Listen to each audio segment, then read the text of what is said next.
Hi, Deputy Terry here with you today, and I want to talk to you about how reloading brass arrives at your house. And in this case, I want to talk about Nosler brass and Hornady brass. I have two examples here. Here is some Nosler brass that arrived recently, and this is for the 30-30 Winchester rifle. And this, it says, unprepped, unprimed brass. I don't know if that'll fit in there, but you can see it here. And what that means is, to my surprise, is that they chamfered this brass, and they also cleaned out all the burrs around the flash hole. Let me show you. Well, I have some over here that are finished. I got these and I started with this Lyman deburring tool. It has a tool steel up here, a little pointy end to get you going into the flash hole, and then a shoulder here, shoulders to take care of any burrs that are in there. And this works. I started doing this and I realized that there really weren't any burrs to be found, and then I tried the chamfer tool just very lightly in the neck, and I realized that somebody had already chamfered these for me. Well, so that saved a lot of work. However, quite a few of these cases had bent necks, and so I went ahead and just resized them all. And so now these are all resized, chamfered, and the flash holes were clean, deburred. And now go ahead and put in the primers here. And so these are ready to go. And those were very nice to see. And the other ones that came in today were the Hornady brass. I've got the, well, anyway, here we go. The Hornady brass, and this is for 375 H&H Magnum, and this is for big game, dangerous game, bears and other things that would stomp you or eat you. 375 being kind of at the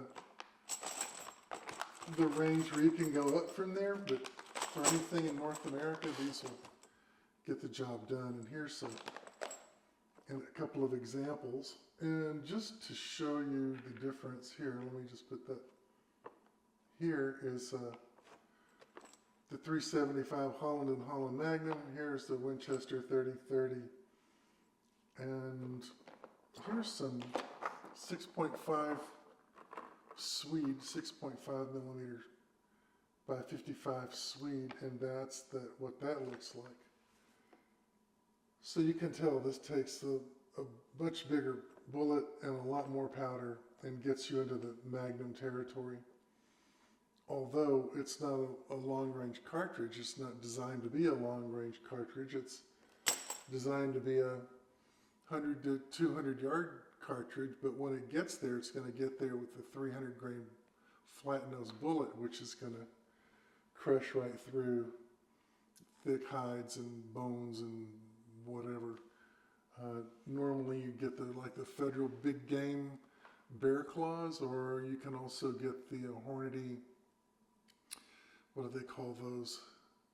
That's also the big game series, and the Hornady, which is a solid bullet that's copper plated with a flat nose with the same principle in mind. And when these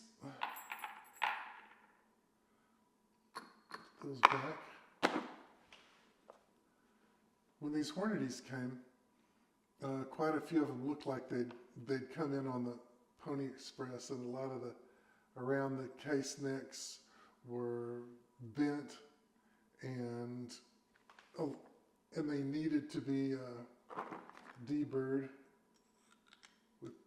this, and so I've already done a couple. You can see some of the brass here, but give you an example. Let's deburr the flash hole. Oh yeah, you see all the brass that just came out.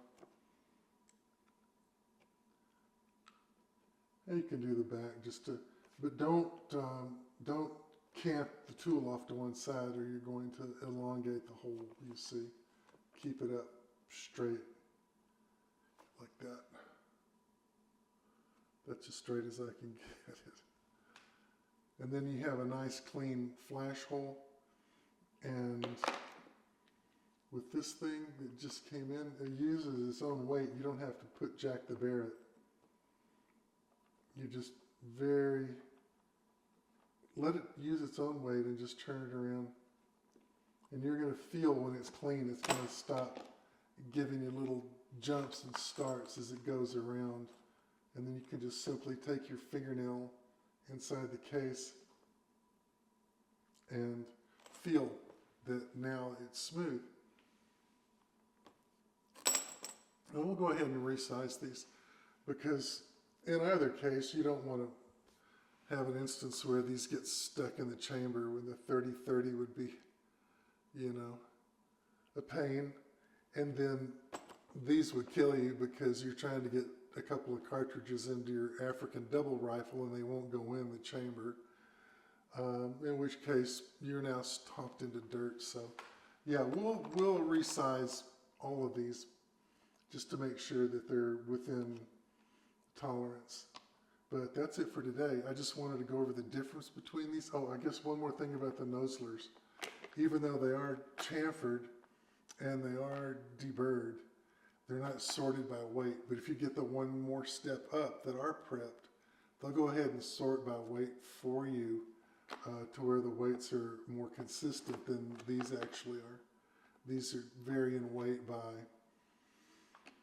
3 or 4 grains, and that's a lot to some people, but you know, when you're shooting at when you're shooting magnums big game magnums at 100 yards, it's not going to matter that much. But just to keep that in mind, these are not the Hornadies. I haven't seen any options where you can buy the weight pre-sorted. But these are also within just 3 or 4 grams. So unless you're fastidious with your match shooting, 1,000-yard match shooting, that's not going to make a great deal of difference. But that's it for now. That's it for now. Pardon me. It's hard to say sometimes. We'll see you next time. Push those buttons down there. Thurka Straka Monomer.